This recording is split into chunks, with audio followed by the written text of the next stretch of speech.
Right, lads. We're back again for 3:13. Now, I'm filming this the day of the event. This is currently being filmed at 4. This event starts around 11 my time.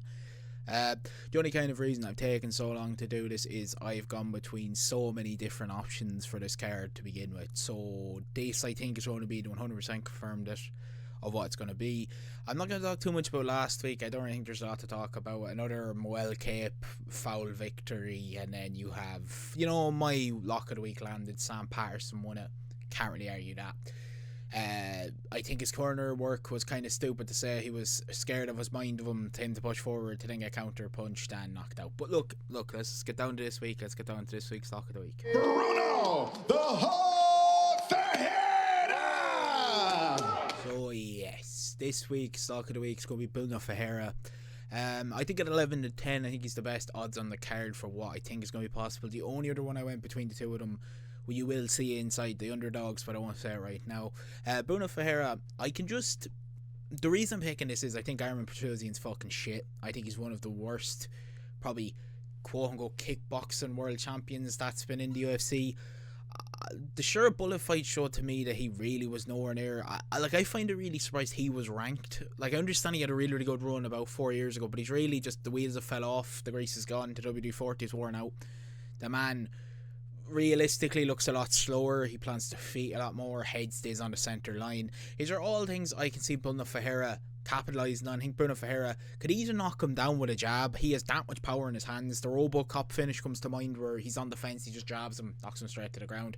I think leg kicks from Bruno Ferreira will be very crucial inside this fight. This won't go the distance. I think Bruno Ferreira finishes him in maybe round 1 or 2. I think Bruno Ferreira, realistically, the Hulk kind of just has the smashing power to finish him.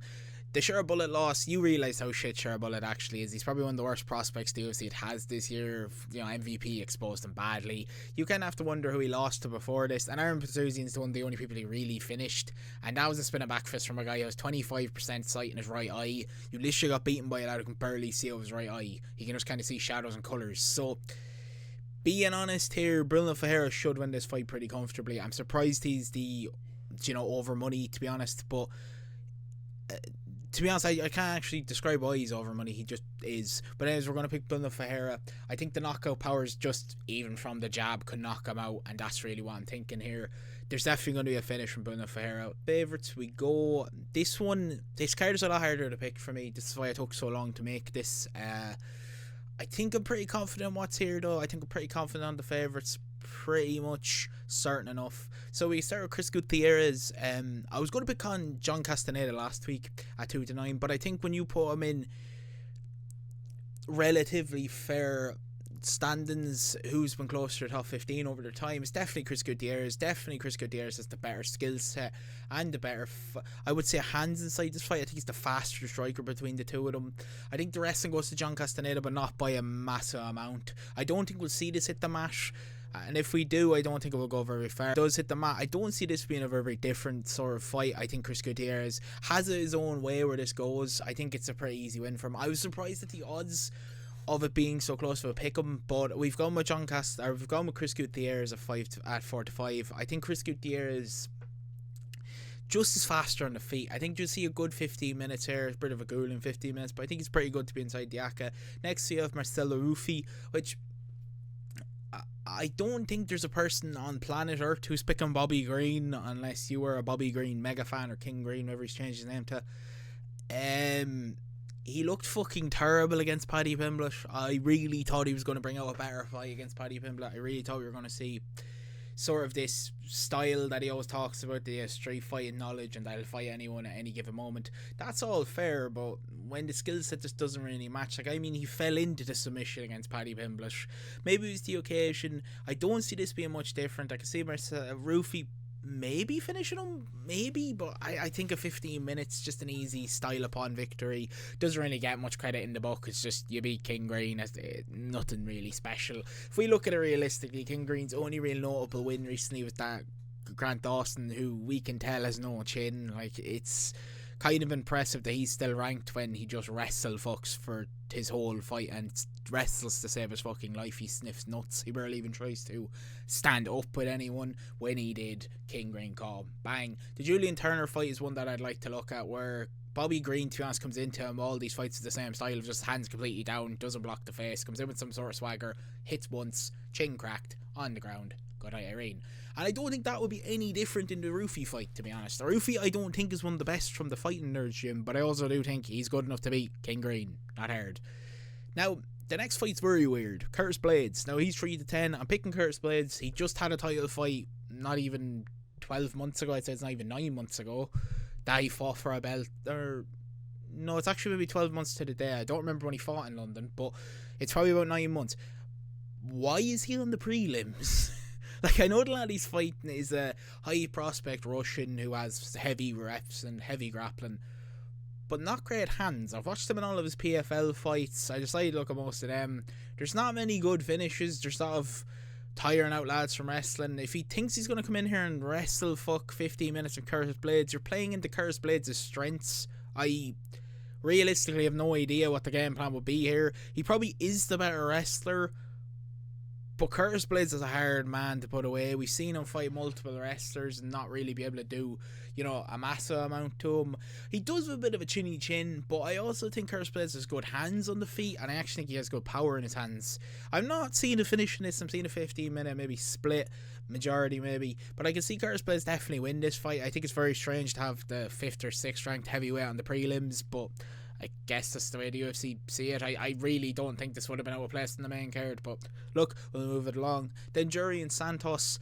To be honest, I don't even think Santos was that good in the Contender Series. I think he's okay, just didn't really use his range. He doesn't really stay at distance too much for the reach that usually has on a lot of people.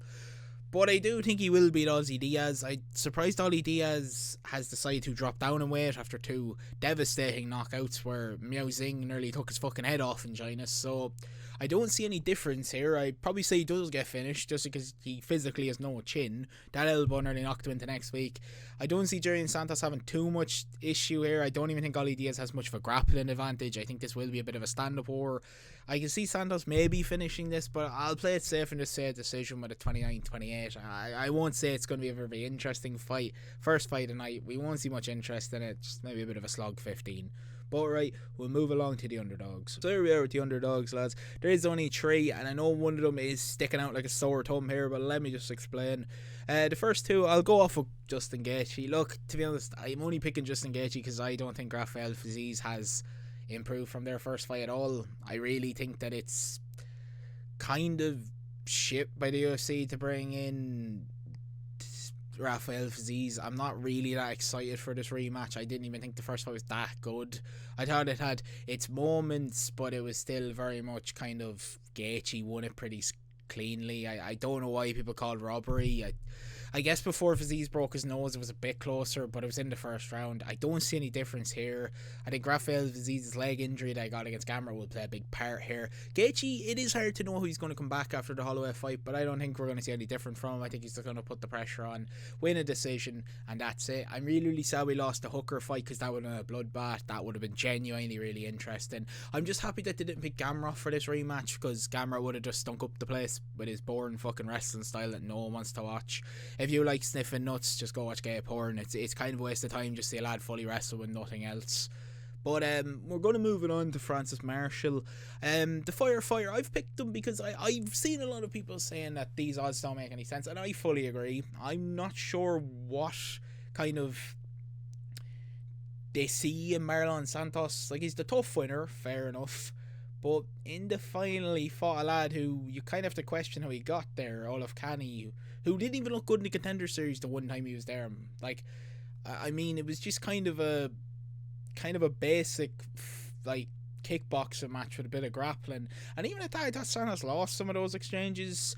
And I think Francis Marshall is someone who could definitely put out a good 15 minutes. Like, he's someone who can drag someone quite deep, definitely has the better grappling and wrestling. Maybe on the feet I'd still say Santos, but I think that Francis Marshall will be smart enough to stay out of danger. I think he'll be able to take him down, get it to where he wants it on the mat. I think there's a decision incoming. I don't usually have finishes on this card tonight, to be honest, but I do think that's another decision. A 5-2, definitely worth the punt. And now I know the one over here, I've put him by himself, that over here, that he is a bit of the dark horse here. He's the biggest odds on the card, but to be 100% honest, the reason I'm picking Alex Morono is they very much have the same style. I've watched all of Carlos Lea's fights. I know the one he got robbed in against Ravkot, fucking Russian man, whatever his name is again, fucking Ranafart, or whatever fuck his name is, that with the beard. Never won that fight in Russia, didn't. He looked fucking terrible. He gassed himself out trying to wrestle too much in the first 10 minutes. And I'll be honest, Carlos Lea came in on 4 days. I'm not surprised that he gassed too much over there. He hadn't really probably trained for someone with this much wrestling. He definitely won the fight. There was never really any danger moments from either fighter. I don't think Carlos Leon really had any power in that fight. And I think, to be honest, the reason that the reason I'm picking Morono here is I think they're very similar styles. I just think it's going to be under 1.5 in this fight's definitely worth it as well. But I do think that these two are just going to come in, do the same style that they always do, swing at each other with just immense pressure. I just think Mono can catch the chin. I think that he's the one that I think has the more surprising power in this fight. I think he can catch the chin with a wild overhand, a bit of a swinging one, and catch him and drop him. I wouldn't be too surprised if this does get finished in the first round because of their styles, or maybe even a bit past the second. Under 1.5 is definitely something I pick here, but I'm going to pick Alex Morono because of his striking style and just the way that I think both these are just going to pressure each other, just going to be pressure from both sides, and I just think it's going to be someone landing a big shot, and I think it's going to be Morono with a big kind of swinging overhand, like the way they dropped Don Cerrone in their fight. Now I understand that wasn't Prime Cowboy, but that sort of like wild overhand on the cage where he just catches him and catches him on the chin. So that's what I'm going to pick here, and now we'll go look at the ACA. So on a tenner on that, you get back 48.53. It's actually gone up from when I backed it, so it's actually up even more odds. That's on Bet365. That's the 4 I'm going to pick for the winners. Please hit the like button, hit subscribe, and I know this is out a lot later than usual. I really was struggling with this card, and that's I think basically going to be it. I'll be back again next week when we're in the Apex again. Or actually I think next week's the fight night, but I will be back again next week.